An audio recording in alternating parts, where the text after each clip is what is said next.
Jafari met le cap sur Téhéran, en suivant les coordonnées de l'objet scintillant.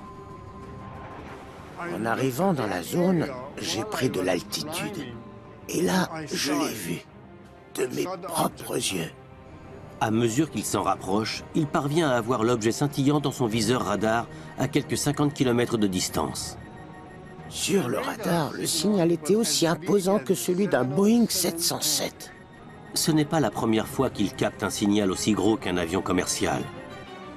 Mais d'après la note de service de Mouhi, la taille de l'objet était difficilement appréciable du fait qu'il brillait intensément. Il scintillait tellement que je n'arrivais pas à voir le fuselage.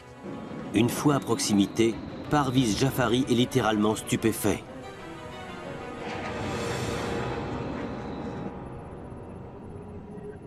L'objet avait la forme d'un diamant. Au sommet, une lumière rouge scintillait. Puis une verte, une orange et une bleue. Elle scintillait à toute vitesse. Tandis qu'il tente de s'en approcher davantage, l'objet se met soudain à se déplacer comme si la physique n'avait pas d'emprise sur lui. D'un seul coup, il s'est déplacé de 10 degrés vers la droite, en un claquement de doigts, soit près de 100 km parcourus en moins d'une seconde. Une vitesse tout bonnement incroyable. La suite de son témoignage lors du débriefing confirme qu'il ne peut pas s'agir d'un appareil provenant de notre monde. Après ça, j'ai vu quelque chose en sortir par le bas. Je me suis senti menacé. Un missile se dirigeait droit vers moi. Jafari décide de riposter au deuxième objet qui vient tout juste d'apparaître. Je me suis immédiatement dit que je devais faire feu et lancer un missile infrarouge sur la cible. Mais juste avant qu'il n'appuie sur la détente, plus aucun instrument ne répond. Le panneau d'armement s'éteint et la radio se coupe. C'est alors que l'objet se met à tourner autour de l'avion de chasse. Imaginez-vous un appareil filant pratiquement à la vitesse du son, alors que quelque chose lui tourne autour. C'était incroyable. Il ne s'agit évidemment pas d'une force militaire ennemie. Le voilà qui bataille avec un engin sorti de nulle part. Je n'avais plus accès à mon armement, alors qu'il me fonçait dessus. J'étais sûr de me faire percuter. Dans le ciel de Téhéran, le pilote de l'armée de l'air impériale, Parviz Jafari, est aux prises avec un ovni. Sous la menace d'un objet inconnu qui vient de jaillir du vaisseau mère, il part soudain en piqué afin d'échapper à l'offensive. Mais aussi vite qu'elle a démarré, celle-ci prend fin. L'objet cesse toute poursuite. Le deuxième objet volant s'est alors éloigné de moi avant de repartir sur l'objet principal et de disparaître totalement.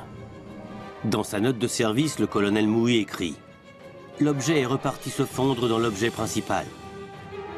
À mesure que le pilote s'éloigne de sa cible, tous les systèmes de son avion de chasse se réactivent. Dans ce qu'il rappelle la tour de contrôle, on lui passe le général Yousefi qui lui ordonne de rentrer à la base. Je lui ai demandé où il voulait que je me pose, à Téhéran ou bien à ma base d'origine, près d'Hamadan. Il m'a répondu « Vous avez ordre de vous poser au plus vite à Téhéran. » Au moment où Parviz Jafari entame son approche, l'incroyable se produit. J'ai vu apparaître un petit objet circulaire qui se dirigeait tout droit vers le sol. Je me suis dit que je n'allais pas tarder à assister à une gigantesque explosion. Mais au lieu d'exploser, le nouvel objet finit par s'immobiliser totalement à quelques centaines de mètres du sol. Toute la zone alentour était éclairée. Le général Yousefi lui donne l'ordre d'inspecter l'objet avant de se poser. Jafari s'en est approché pour tenter de l'observer de plus près. Mais une nouvelle fois, ses instruments se sont éteints et plus rien ne répondait. Le colonel Mouhi indique qu'un vol commercial passant à proximité connaît les mêmes avaries. Au bout du compte, le général Yousefi lui a ordonné de faire demi-tour et de rentrer à la base. Mais Parviz Jafari n'est pas au bout de ses peines. En entamant sa descente sur l'aéroport Mehrabad, il aperçoit un nouvel objet volant. D'un seul coup, J'ai vu ce qui ressemblait à un cylindre, avec 2 points lumineux à chaque extrémité, et un en plein centre. Il prévient la tour de contrôle. J'ai hurlé à la radio. Qu'est-ce que c'est que cet engin droit devant moi? On m'a répondu, on ne voit rien. Qu'est-ce que c'est? On n'en sait rien, on ne le voit pas. Plus tard, il sera précisé que les contrôleurs ont vu eux aussi un cylindre dans le ciel. Dès le lendemain, Parviz Jafari est convoqué au débriefing auquel assiste le lieutenant-colonel Mouhi. Durant la nuit, l'incident a filtré dans les médias. Le 20 septembre 1976, le journal de Téhéran révèle qu'un membre de l'armée de l'air s'est adressé à la presse la nuit même de l'incident. La pression monte au sein des armées américaines et impériales qui cherchent à comprendre ce qui s'est produit. Le ciel était limpide. Pas un seul nuage, aucun avion à l'horizon, rien du tout. Pourtant, je ne voyais aucun moyen de faire atterrir mon avion. Parviz Jafari reconnaît qu'il était en grand danger. Comment atterrir? J'étais totalement perdu. Ce qui m'est arrivé là-haut, je n'en sais rien du tout. Je n'en ai aucun souvenir. J'ignore ce qui s'est passé pendant ce laps de temps. S'il s'est senti désorienté au moment d'atterrir, se peut-il qu'il ait été dans un état similaire précédemment? Jock Williams estime qu'il a tout simplement commis une erreur en essayant de faire feu. À mon avis, il n'a pas appuyé sur le bon bouton.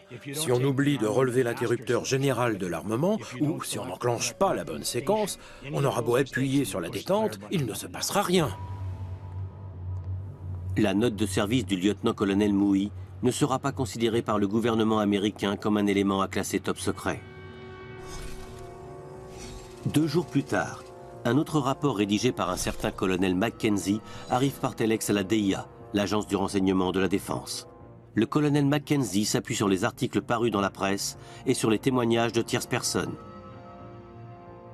Le document est pratiquement identique à la note de Mouhi. Une décision soudaine et discutable est alors prise. Les 2 rapports, diffusables au départ, changent de statut et deviennent top secret. Pourquoi jeter ainsi le voile sur ce qui s'est passé dans le ciel de Téhéran? En 1976, un ovni a été aperçu au-dessus de Téhéran. Il existe 2 documents quasiment identiques détaillant cet événement. Considérés à l'origine comme diffusables, ils sont soudain classés top secret par les autorités américaines. Une question subsiste. Pourquoi? 4 mois après l'incident, le public obtient une réponse. En janvier 1977, le commandant en chef adjoint de l'armée de l'air impériale, le général Azar Barzin, se livre à une surprenante révélation. Dans la transcription d'un entretien, il déclare que les États-Unis et l'Iran s'échangent officiellement des informations au sujet des ovnis. L'entretien se poursuit autour de la question qui taraude les autorités américaines. Nous avons fait une grande découverte. Un brouilleur capable de parasiter différentes fréquences à la fois. Mais une telle technologie nous étant inconnue, c'est incompréhensible. N'importe quel gouvernement serait prêt à verser des milliards de dollars pour une technologie capable de couper des instruments de bord et empêcher un pilote de chasse de faire quoi que ce soit. Mais ça ne s'est encore jamais vu. Est-ce pour cette raison que l'incident de Téhéran a fait l'objet d'une enquête approfondie et classée top secret? La mission première de l'agence du renseignement de la défense est d'avoir connaissance des capacités de l'ennemi, notamment en ce qui concerne la technologie en présence. 6 ans plus tard, le 31 décembre 1982, la DIA rend public un document éminemment important. L'agence du renseignement de la défense avait analysé la valeur et la dimension des différentes données collectées en Iran. Tous les facteurs les plus irréfutables concernant cette fameuse apparition d'un ovni sont minutieusement répertoriés dans l'analyse de la DIA. Elle évoque le crédit à accorder aux témoins de haut rang. Elle évoque des témoignages oculaires tous corroborés par un signal radar. Elle évoque un éventuel champ électromagnétique. Et elle évoque également l'extraordinaire maniabilité de l'objet volant. Dans la case « Remarque » du document, une phrase résume parfaitement le tout. Il s'agit d'un rapport exceptionnel. Cet incident rassemble tous les critères nécessaires à une étude valable des objets volants non identifiés. Cette phrase est véritablement cruciale. Elle contredit toutes les déclarations de l'armée de l'air faites dans les années 70. Une contradiction au cœur des différentes enquêtes menées au sujet des ovnis. À ce jour encore, Parviz Jafari est intimement persuadé d'avoir vu un appareil extraterrestre. Du fait de la vitesse de l'engin et de son extrême maniabilité, il n'a pas été conçu par la main de l'homme. Mais il ne subsiste aucune preuve concrète au-delà de ces témoignages. Lors de la révolution islamique de 1979, qui a entraîné la chute du Shah, de nombreux documents ont été perdus ou détruits. Plus de boîtes noires, plus de télémétrie, plus aucune donnée mécanique ou radar. Dans l'optique où le gouvernement américain aurait davantage de données, celles-ci sont toujours classées top secret. L'absence de preuves scientifiques continue de laisser planer le doute sur les témoignages de nombreux pilotes. En 1980, 4 ans à peine après l'incident de Téhéran, un autre pilote de chasse va soutenir l'invraisemblable. Ce document de la défense américaine a été archivé le 3 juin 1980. Il fait état d'une apparition d'OVNI en Amérique du Sud devant des centaines de témoins. Ville de La Joya, au Pérou, le 11 avril 1980. 1800 militaires et employés civils se trouvent sur la base aérienne Mariano Melgar lorsqu'un objet de forme arrondie est repéré en plein milieu d'une zone d'exclusion dans la matinée. Au départ, tout le monde s'est dit que c'était un ballon sonde. Mais la principale crainte était celle d'un appareil espion. S'agissant d'un complexe militaire extrêmement sensible et d'une zone d'exclusion aérienne, l'armée de l'air l'a pris comme une agression. Le pilote Oscar Santamaria reçoit immédiatement l'ordre de décoller et d'abattre ce qui ne peut être qu'un ballon espion. À cette époque, la base Mariano Melgar est un point stratégique au Pérou. On y stocke des armes et des avions de combat soviétiques flambant neufs.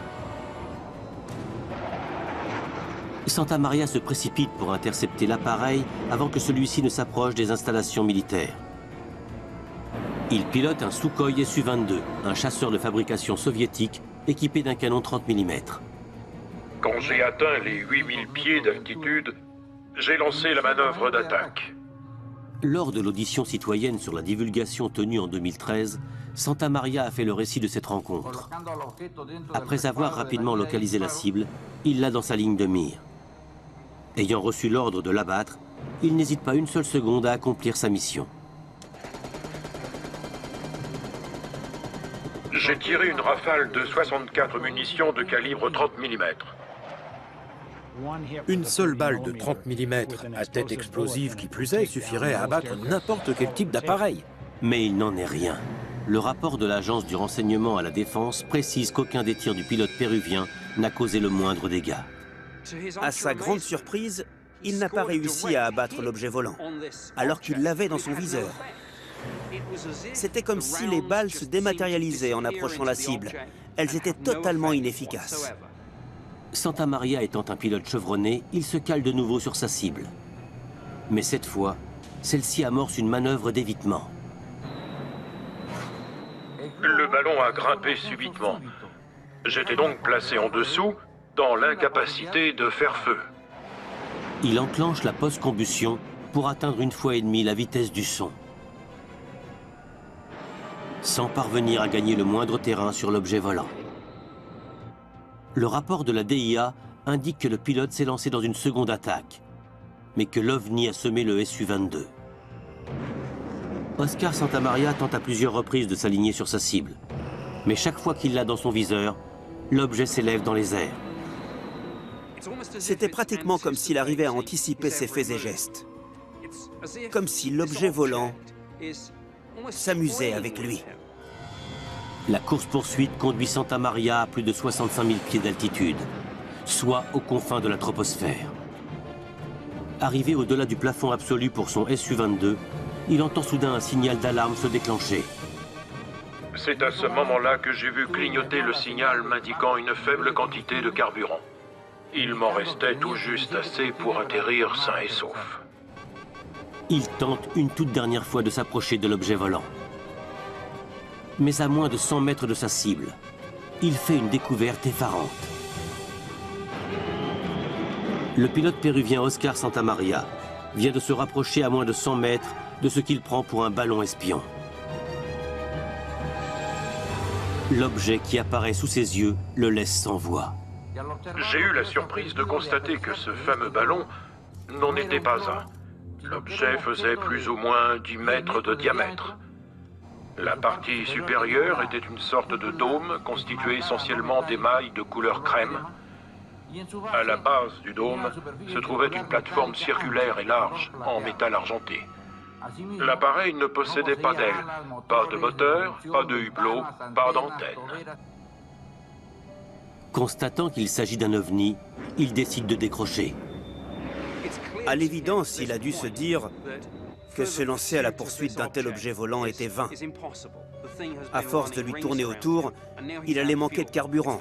S'il ne rentrait pas immédiatement à la base, c'était la mort assurée.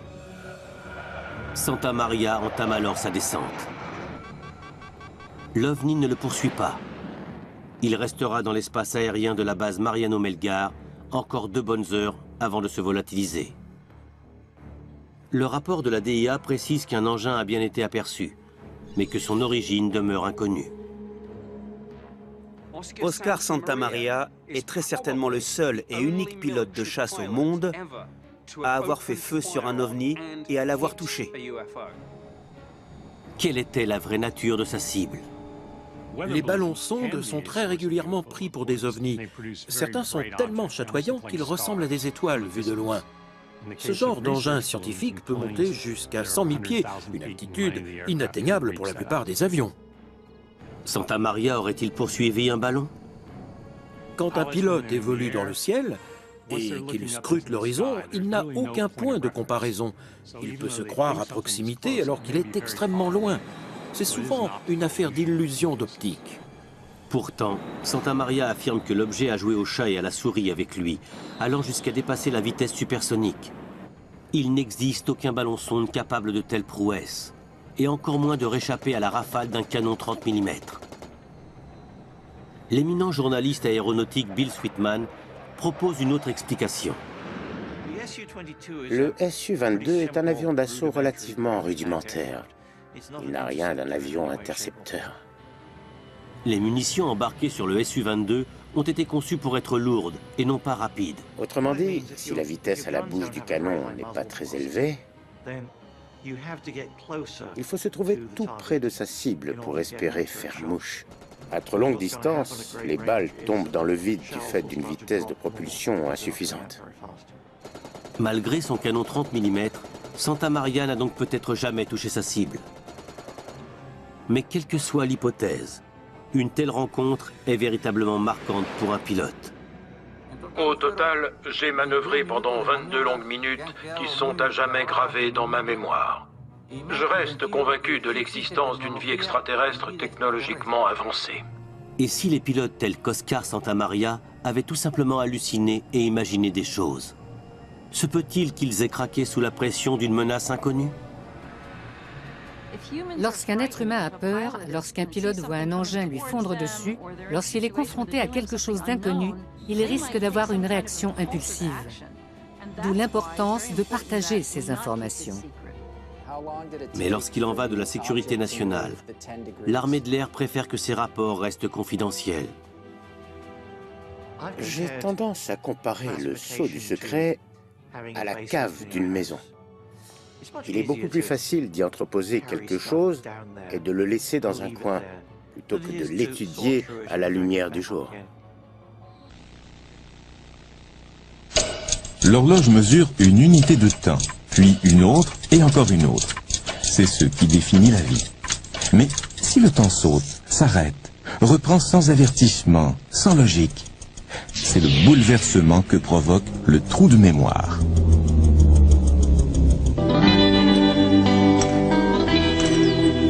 Pour ceux qui l'ont vécu, c'est plus qu'un mystère, c'est un problème. C'est un voyant rouge qui demeure constamment dans votre esprit et qui vous rappelle que quelque chose ne va pas. Pour Jim, Jack et Charlie, l'histoire commence lors d'un voyage de camping dans une forêt isolée.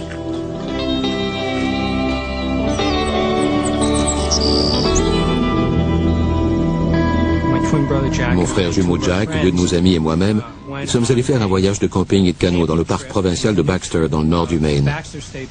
C'est dans une région sauvage.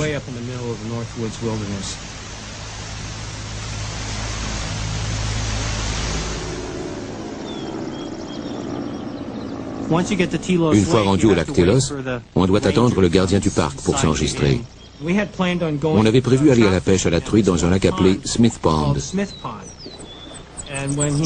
Quand le gardien a vu que c'est là qu'on voulait se rendre, il nous a dit qu'on ne pouvait pas y aller. On s'est dit qu'on irait quand même y jeter un coup d'œil, et c'est là que les choses ont commencé à mal tourner. Une couple de nuits plus tard, on a décidé tous les quatre d'aller pêcher sur ce lac. On a fait un énorme feu pour pouvoir retrouver notre chemin. On a pris notre canot, puis on est parti. On était sur l'eau depuis quelques minutes seulement. C'était très marécageux. Il y avait des arbres et des racines sous l'eau. Un endroit dangereux. On était là depuis une vingtaine de minutes, pas plus. Je faisais passer le rayon de lumière de la lampe de poche sur l'eau pour détecter un coin où il y aurait du poisson. Comme je regardais dans l'eau, un des gars a crié « Mais qu'est-ce que c'est que ça ?» Quand je me suis retourné pour voir de quoi il s'agissait, j'ai vu au bout du lac, juste au-dessus des arbres, une énorme sphère lumineuse, de la taille d'une maison à 2 étages. Ça n'émettait aucun bruit. Et ça flottait dans les airs. On était dans le sens du vent. Pas de ronronnement, de bourdonnement, de sifflement, de vrombissement, absolument rien. Au début, on a essayé de rester calme. Qu'est-ce que ça peut bien être? Je savais tout ce que ce n'était pas. Ce n'était pas un hélicoptère. Ça ne se déplaçait pas comme un ballon météo. Dans toute ma carrière militaire, je n'avais jamais vu cet engin et je n'en avais jamais entendu parler. Puis je crois que Charlie a dit « Et si je lui envoyais un signal avec la lampe de poche ?» Nous avons répondu que c'était une bonne idée. J'ai envoyé le signal et un rayon de lumière a jailli par en dessous. Il clignotait. Et aussitôt qu'il a envoyé le signal, la chose a commencé à se déplacer vers nous. J'ai empoigné la rame du canot et j'ai commencé à ramer, le plus fort possible. Je concentrais mon regard sur le feu.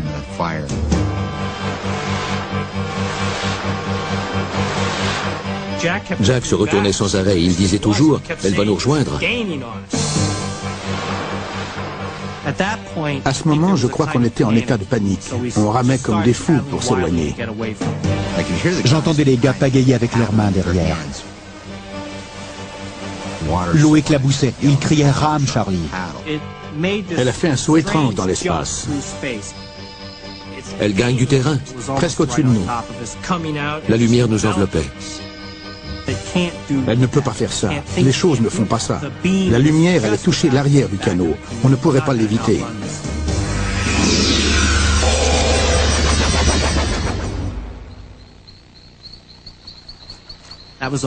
C'est la dernière chose qui m'a traversé l'esprit avant de me retrouver sur la rive. Il l'avait distancié, du moins le croyait-il. Alors on est sorti du canot et quand on s'est retourné, la chose était juste là, en face de nous. En fait, elle planait juste au-dessus de l'eau, à une 50aine de mètres.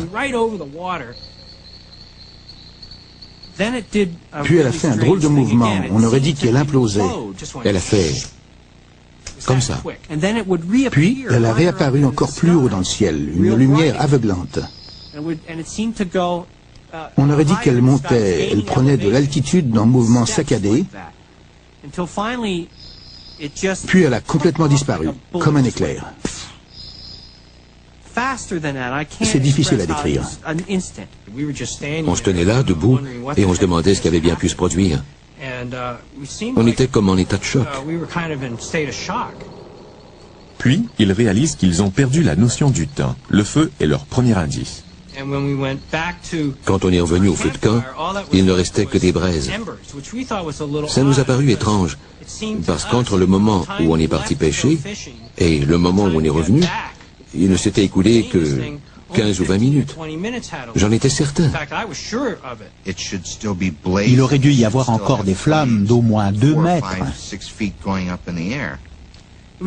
On n'a jamais réussi à expliquer ça, c'est un mystère. Come on, girls. Come on, Mares.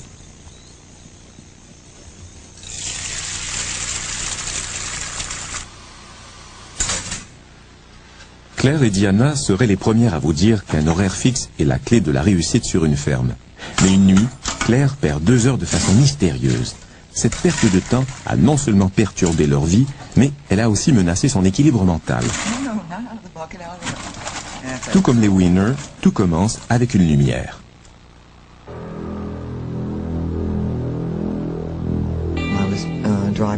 J'étais à environ 7 km de la ferme.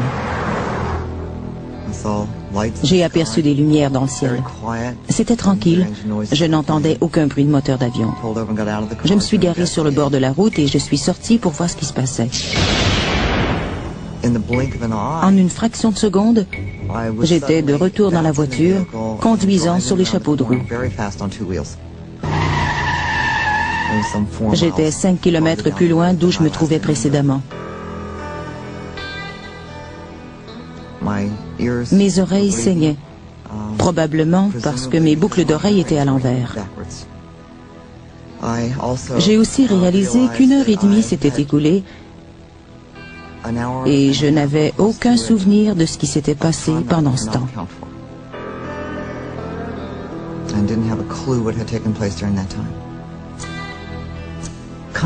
En rentrant à la maison, je crois que ma première réaction a été de dire « Merci mon Dieu, j'ai réussi à rentrer chez moi en un seul morceau. J'ai mal au ventre, j'ai peur, je suis folle. »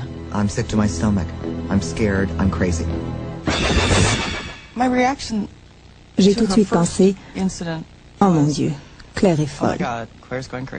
Je lui donne trop de travail, il se passe trop de choses. Elle a besoin d'un congé. » J'ai tout de suite pensé « Oh mon Dieu, Claire est folle.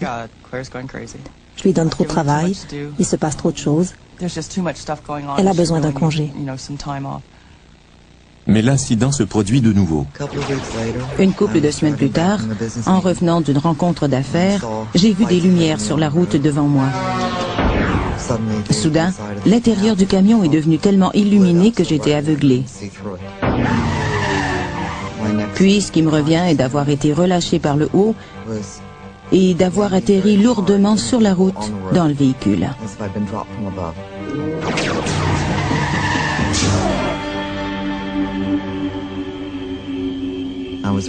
J'avais peur de leur raconter que ça s'était produit une autre fois. Je ne voulais pas qu'ils me croient folle.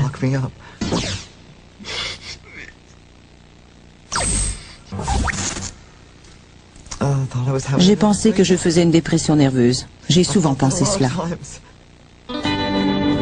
Claire n'est pas la seule à être déstabilisée par ce trou de mémoire. Dans l'humour, comme dans la vraie vie, le sens du rythme est important. Un soir qu'il se rend dans le Vermont pour donner un spectacle, Fred se rend compte qu'il a perdu plusieurs heures. Sa vie commence à se détériorer. Pour lui aussi, le coup de départ est une apparition. Tout à coup, j'aperçois cette chose. Ça ressemble au dirigeable de Goodyear. C'est ce que j'ai cru. Les lumières ont commencé à flotter au-dessus. Ça retient mon attention et je me dis, ça, c'est le dirigeable de Goodyear et bientôt, je vais voir le nom Goodyear. En quelques secondes, il était réduit à la grosseur d'un ballon de volley-ball. Et je me dis, ce n'est pas un dirigeable. Juste au moment où il s'approche, un avion militaire s'amène. Et comme il arrive dans le champ de vision, le présumé dirigeable se dirige vers le nord et s'éloigne de l'avion en un temps record. Il est parti.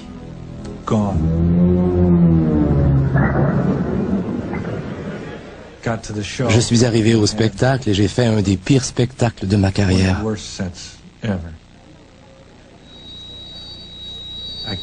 Je n'arrivais pas à utiliser le microphone. Chaque fois que je voulais le prendre dans ma main, quand j'arrivais à la chute de mon histoire, il y avait un court-circuit. Alors j'ai dû laisser le micro sur son support pendant le reste du spectacle. L'autre gars s'amène et n'a aucun problème avec le micro. Il le prend dans sa main et tout fonctionne bien.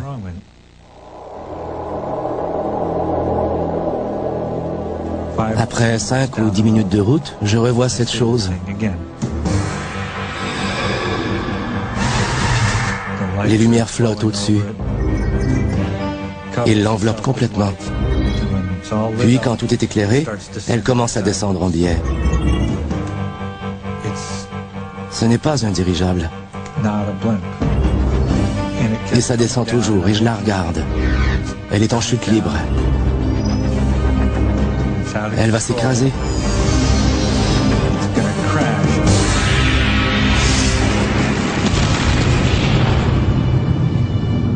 Puis plus rien, c'est fini. Il ne reste qu'un nuage. Le ciel est d'un rouge de braise. Je m'arrête dans un motel. Je suis exténué. Je ne peux plus conduire. Il est 1h30 du matin. Je suis à une vingtaine de kilomètres de mon point de départ et 3 heures se sont écoulées. Je n'ai pas pu conduire tout ce chemin à 7-8 km à l'heure. Il y a un trou dans le temps, je ne comprends pas.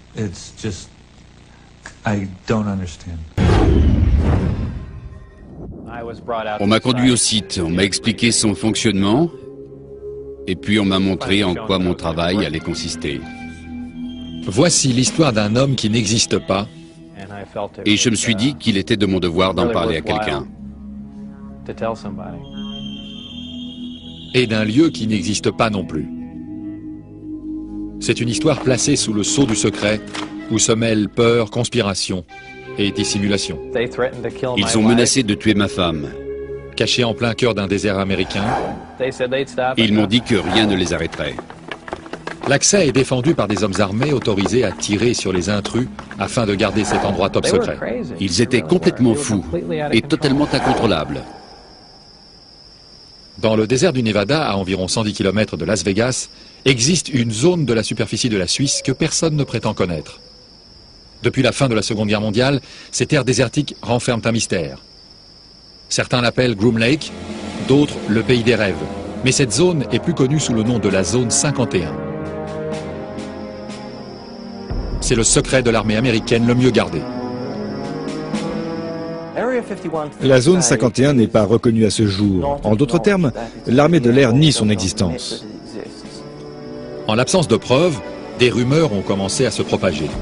Non seulement des soucoupes volantes seraient testées, mais en plus, ces soucoupes ne seraient pas l'œuvre de l'homme, mais le résultat d'un projet commun entre l'armée et une forme d'intelligence étrangère à notre planète. Cette idée apparaît bien sûr insensée. Mais de l'avis général, cette zone renferme effectivement un secret. Un secret que l'armée tient à garder coûte que coûte.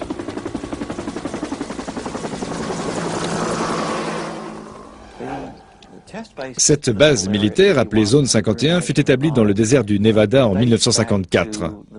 Elle devait servir de zone d'essai pour tester l'avion espion U-2. Ce modèle avait été mis au point par la Lockheed, une société d'aéronautique au service de la CIA. À cette époque, et surtout dans le Nevada, des milliers d'hectares étaient totalement déserts.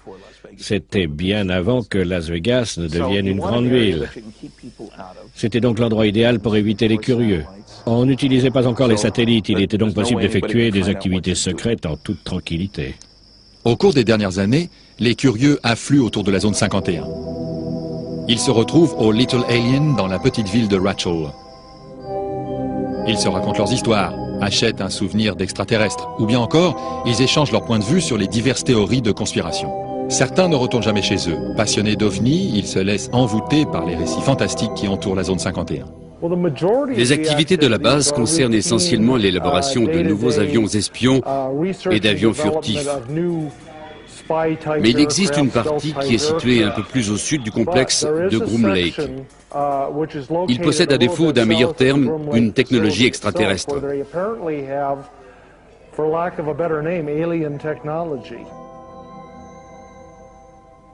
Il n'est pas inhabituel de voir danser des lumières étranges au-dessus de la zone 51. Avec un peu de chance, il est possible d'assister à ce spectacle au moins une fois par semaine. Mais la zone n'attire pas seulement des passionnés d'OVNI. Robert Exkler, un ancien scientifique de la NASA, s'est lui aussi consacré au sujet. Cette zone est connue depuis longtemps, mais son existence officielle a été niée pendant des décennies. Sa création remonte aux années 40-50 avec l'élaboration de l'avion espion U-2 et du supersonique SR-71. En fait, tous nos avions secrets ont été mis au point et testés au moyen de vols d'essai dans cette zone. Il est donc évident que si vous disposez d'une technologie aussi sophistiquée qu'une soucoupe volante, cette zone est le premier endroit où vous irez la tester.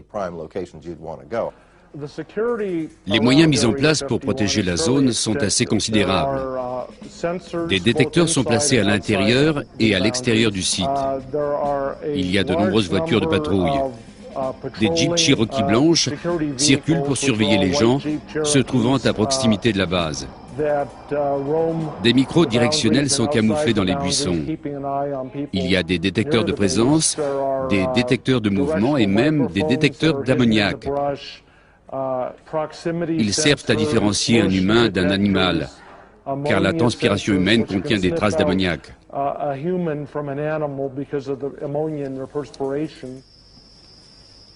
Ces niveaux de sécurité extrêmes s'appliquent également aux personnes travaillant sur le site.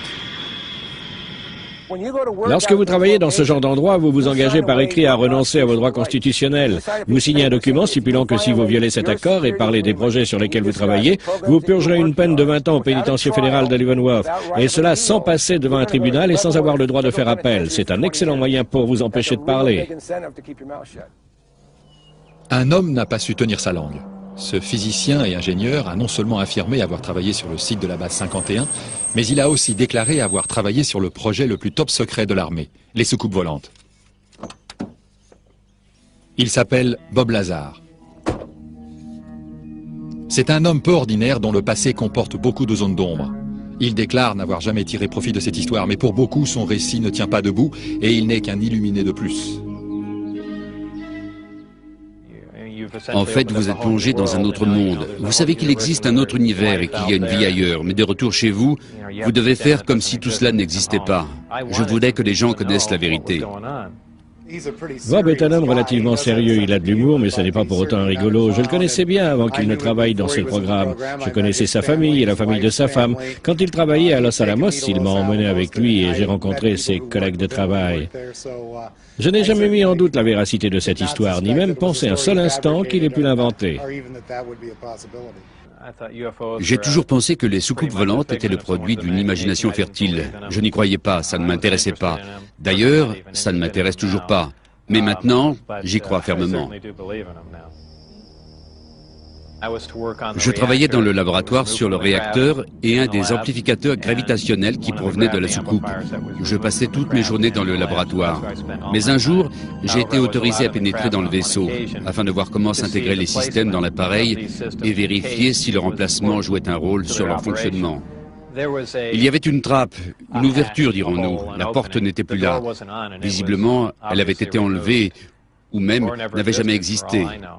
Il y avait une échelle pour accéder à l'intérieur. J'ignore donc comment le vaisseau se fermait. Et j'imagine simplement qu'ils avaient enlevé le panneau d'ouverture. Manifestement, cet engin était conçu pour être piloté par des êtres d'une taille inférieure à celle d'un homme. C'était un endroit très exigu. Il y avait un niveau inférieur. Une petite partie du plancher s'affaissait et s'ouvrait.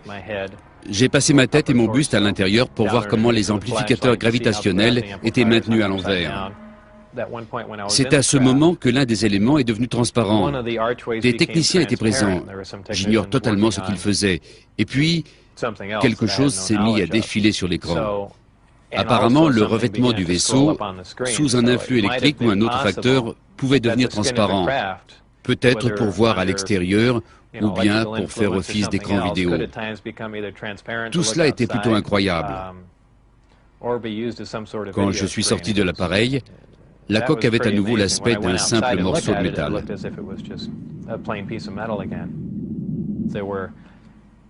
Il y avait 3 sièges, 3 amplificateurs, disons que c'étaient les commandes, mais il n'y avait aucun bouton, il n'y avait strictement rien. Et pour ajouter à tout cela, je n'ai vu aucune installation électrique. Les sièges n'étaient pas très grands. Ils étaient 2 ou 3 fois plus petits qu'un siège normal. Marcher dans cet appareil me procurait une sensation désagréable. J'avais l'impression de ne pas être à ma place. En même temps, c'était très excitant, je ne peux pas dire le contraire. Mais j'ai vraiment eu l'impression d'être plongé dans une autre dimension. Toutefois, Bob Lazar a toujours insisté sur le fait qu'il n'avait jamais vu quoi que ce soit qui puisse ressembler à un extraterrestre. On m'a emmené dans le hangar pour assister à un des tests. L'appareil était posé sur le fond de l'ancien lac. Il a décollé sans faire de bruit. Il est resté en suspens dans les airs, puis il est redescendu se poser au sol tout en douceur. C'était vraiment impressionnant. C'est comme si vous voyiez une maison se détacher du sol sans faire aucun bruit. Vous ne pouvez pas imaginer la puissance nécessaire pour effectuer un décollage sans produire aucun son. Je suppose que des hommes étaient aux commandes de cet engin. D'une manière ou d'une autre, ils ont réussi à s'installer dans les petits sièges ou bien ils se sont assis ailleurs. Visiblement, ils savaient comment fonctionnait cet appareil. Quelle que soit la technologie utilisée et d'où qu'elle vienne, ils en connaissaient le fonctionnement. Bob Lazar savait ce qu'il risquait en dévoilant la vérité, mais ce secret était devenu trop lourd à porter. On a vu des agents de l'OFI, le Bureau d'enquête fédéral, venir chez lui à l'improviste pour effectuer des contrôles de sécurité. Pour tous les proches de Bob, parents et amis, il ne faisait aucun doute que son téléphone était sur écoute. On entendait de drôles de bruits sur la ligne, et même encore aujourd'hui. En revanche, quand nous sommes en ligne avec une autre personne, on n'entend rien de tout ça. Et je me suis dit qu'il était de mon devoir d'en parler à quelqu'un.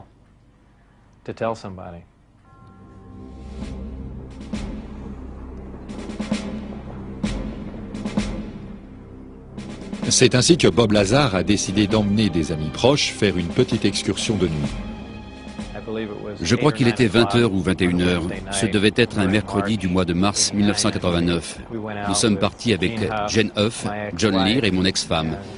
À cette époque, il n'y avait pas de pancarte. Personne ne connaissait la base. On ne parlait pas des extraterrestres. Le Little Alien n'existait pas. Il y avait seulement le bar-restaurant de la ville de Rachel. Vous pouviez vous aventurer en voiture beaucoup plus loin que ce n'est le cas aujourd'hui. Il n'y avait pas de patrouille de sécurité, la zone n'était pas surveillée. Nous sommes allés assez loin, et d'où nous étions, on voyait très bien ce qui se passait. Une lumière en forme d'ellipse est apparue dans le ciel, elle s'est mise à bouger et à danser, et en fait on aurait dit que c'était une soucoupe volante comme on en voit dans les films. La lumière faisait des allers-retours rapides. Un avion normal ne peut pas évoluer de cette façon-là. On dirait qu'il va se produire une explosion, mais tout s'arrête et ça n'explose pas. La lumière est tellement brillante que votre cerveau interprète cela comme une explosion sur le point de se produire. À mon avis, des hélicoptères et d'autres engins sont venus et l'ont suivi. Ensuite, l'engin s'est reposé au sol. Bob nous avait prévenus, il nous avait décrit à l'avance ce que nous allions voir. Aussi, dès le moment où nous avons vu la lumière dans le ciel, ce fut pour nous un moment extraordinaire. La lumière s'est comportée exactement comme Bob l'avait dit. Elle est apparue comme prévu et j'ai bien été obligé de croire. À un moment, le vaisseau s'est mis à briller avec une telle intensité que nous avons pensé qu'il y avait un problème et qu'il allait exploser. Et même si nous étions à des kilomètres, nous nous sommes réfugiés derrière la voiture. C'était assez excitant. En tout, ils vont effectuer 3 visites. La 3e fois, l'inévitable se produit. Sur le projet Apollo se montre sceptique.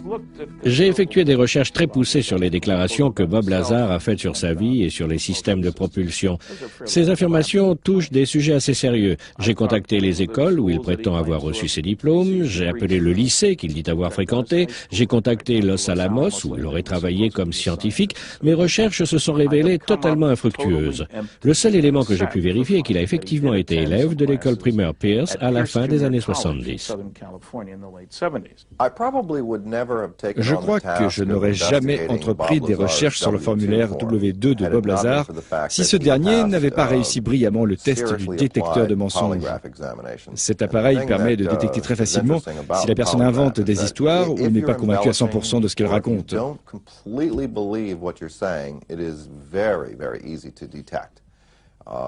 On peut donc déterminer ce degré de conviction et savoir si la personne est absolument certaine de ce qu'elle dit se rappeler. Et c'est exactement le cas de Bob Lazar.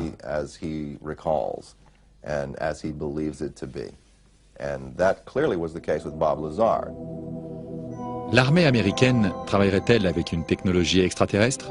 Et si c'est le cas, le fait-elle de son plein gré? Bruce Maccabee, un physicien de la marine américaine, a son idée sur le sujet. Il profite de son temps libre pour travailler sur ordinateur. Il vérifie l'authenticité de films vidéo et de photographies d'OVNI provenant pour la plupart de la zone 51. Depuis 1947, on s'interroge sur la provenance de ces objets. On se demande s'ils sont vraiment l'œuvre de l'homme. Je n'exclus pas le fait qu'à l'heure actuelle, nous sommes en mesure de construire des objets dotés plus ou moins des mêmes caractéristiques.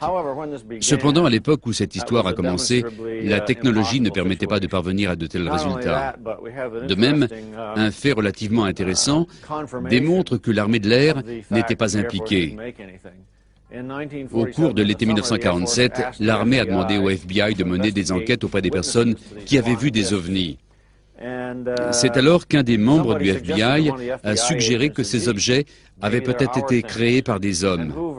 Et Edgar Hoover, qui était le chef du FBI à l'époque, a déclaré qu'il n'était pas judicieux de mener des enquêtes si ces objets provenaient de bases militaires. Il a donc exigé de l'armée de l'air qu'elle produise un document attestant que cette enquête ne concernait pas les programmes de secret défense. Dans une lettre, l'armée de l'air certifie à Hoover qu'après examen de tous les projets de recherche militaire, toutes forces armées confondues, il n'y a rien qui ressemble de près ou de loin à une soucoupe volante. Il n'y avait donc plus aucun doute. L'armée de l'air affirmait qu'elle n'était pas impliquée dans cette affaire et que ce sujet la préoccupait comme tout le monde. Edgar Mitchell connaît bien l'espace et la technologie de pointe. C'est un ancien astronaute et aussi le 6e homme à être allé dans l'espace. Il a participé à la mission Apollo. Et depuis qu'il n'est plus de la partie, il tente de percer le mur du secret. Je suis convaincu que des contacts ont été pris, car des personnes qui occupent des places élevées dans le gouvernement, des personnes dignes de confiance, m'ont avoué que dans leurs fonctions officielles, elles avaient été plongées au cœur du sujet. Elles aimeraient raconter leur expérience et ne plus être tenues au secret. Mais jusqu'à nouvel ordre, elles ne peuvent absolument rien dévoiler du tout. J'ai reçu une multitude d'appels de personnes qui ont travaillé à la base. Celles que j'ai rencontrées pour les interviewer et pour parler ont travaillé à la base dans les années 50, 60, 70 et 80. À quelques détails près, elles disent toutes la même chose. Leurs récits n'ont pas la même teneur que l'histoire de Bob Lazar, mais la plupart se recoupent. Ces personnes ont vu des vaisseaux en forme de soucoupe, elles les ont vus voler, elles les ont vus entreposés dans des caisses et sous des bâches, et tout le monde était tenu au secret. L'histoire de Bob Lazar est tout à fait cohérente. Bob Lazar dit-il la vérité? A-t-il inventé toute cette histoire? A-t-il été utilisé par le gouvernement pour faire de la désinformation? Ou bien est-il le porte-parole involontaire d'un gouvernement désireux de nous préparer à un événement encore plus colossal? C'est un homme intelligent qui nous raconte un beau conte de fées. La majorité des gens qui donnent foi à ces dires n'ont fait aucune vérification et acceptent l'idée que le gouvernement ait pu effacer son dossier. Je suis la première personne à m'en être rendu compte. Je ne parvenais pas à retrouver des dossiers me concernant. Au départ, je n'arrivais pas à mettre la main sur mon certificat de naissance, ainsi que d'autres documents officiels. Et j'ai pensé qu'il tentait d'effacer toute trace de mon existence. Je suis ravi de savoir qu'il a travaillé là-bas. Il y a en effet de fortes chances pour que ce soit un test. Ce test servirait à déterminer le crédit que les scientifiques et le public seraient prêts à accorder si une personne ayant participé à de tels programmes révélait des informations confidentielles de ce type.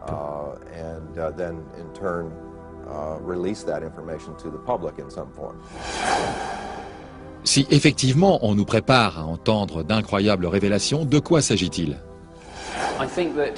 Pour moi, il ne fait absolument aucun doute que nous avons été et continuons d'être visités par des extraterrestres. En revanche, nous ignorons tout de leurs motifs et de ce qui se passe exactement.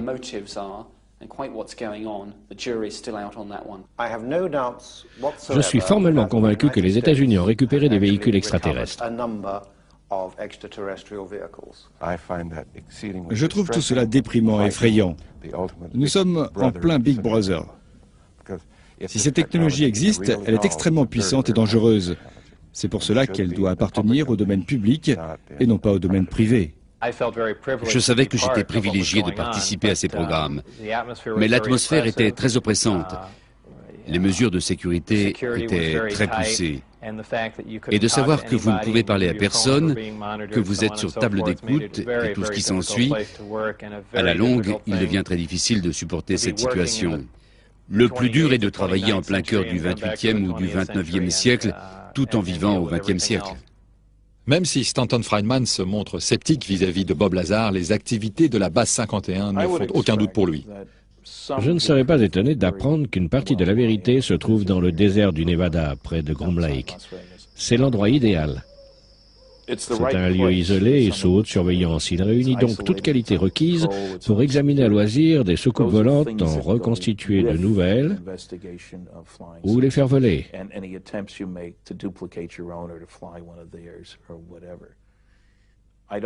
Je pense que nous voyons seulement la partie émergée de l'iceberg. La base 51 nous réserve encore bien des surprises en matière de soucoupes volantes. Je suis arrivé à la conclusion qu'ils sont là. Je ne sais pas qui ils sont, ni d'où ils viennent, ni ce qu'ils font. Mais une chose est sûre, d'autres formes d'intelligence sont présentes sur notre planète. Alors, que l'on croit ou non le témoignage de Bob Lazar, après avoir entendu tous ces témoignages de personnes, hommes de science, théoriciens et rêveurs, allons-nous désormais croire que les extraterrestres sont parmi nous ?